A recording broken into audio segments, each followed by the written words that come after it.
Thank you, Madam Speaker, the Honourable Acting PM, Honourable Leader of Opposition, the Honourable Members of the House. I must thank the Honourable Members for the question. Madam Speaker, when the National Sports Day was first promulgated as a public holiday, it was aimed at civil servants to raise their, increase their activity levels and promote good health and better diets.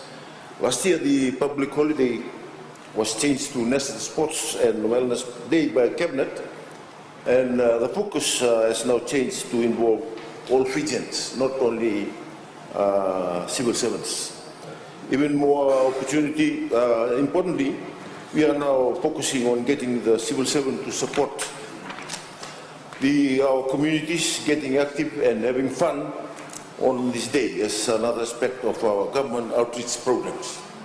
Madam Speaker, 2017 National Sports Day and Wellness Day was a transitional one, as many civil servants still competed to with their ministry, but we also included over 50 venues around the country where our citizens were physically active and had fun. We want members of the public to internalize the importance of maintaining good health and well-being through sports and physical activity. This is our clear focus, Madam Speaker, for 2018. We are rolling out the program to all our communities as physical activity is now a clear focus. We hope to involve everyone to promote a mass participation in sports and physical activity and moving away from competition.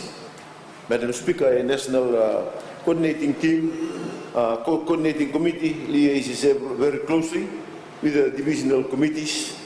The divisional committees coordinate the programs in the individual, ensuring all centres identified as accommodated with their budgetary need to successfully run their programs.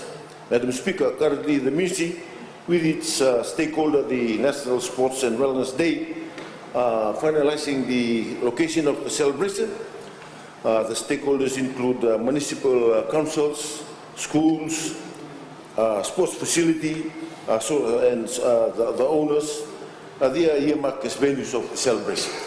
The Ministry is working with representatives from all Ministry to assist in spreading awareness, not only on civil service, but to their respective communities as well.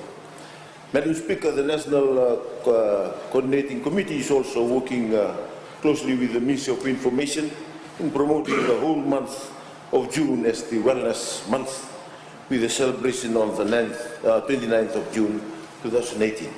Last year there were 54 small centres that was alluded before that joined and celebrated the National Sports and Wellness Day, and we are anticipating more centres this year. Madam Speaker, I would kindly request the honourable member to play our part and start spreading the word that June will be the Wellness Month, with the climax being held at on the 29th. I would like to encourage us all to start from within our respective families and communities, promoting sports, physical activities for good health. We need to use the opportunity, Madam Speaker, as we do with all other public holidays, to bring our people together to have fun for this one, to develop respect, mutual support, and new energy while increasing our physical activity levels. However, this cannot be a one-day affair. We think of June to be the month of Wellness and Sports Day, culminating on the 29th. So I welcome all the honourable members of the House, if they get the youths in settlements and tikinas, to come with both rural and urban youths to organize this National Sports and Wellness Day with their programs and report to their divisional or community members who are now have been allocated around all over Fiji. Thank you, Madam Speaker.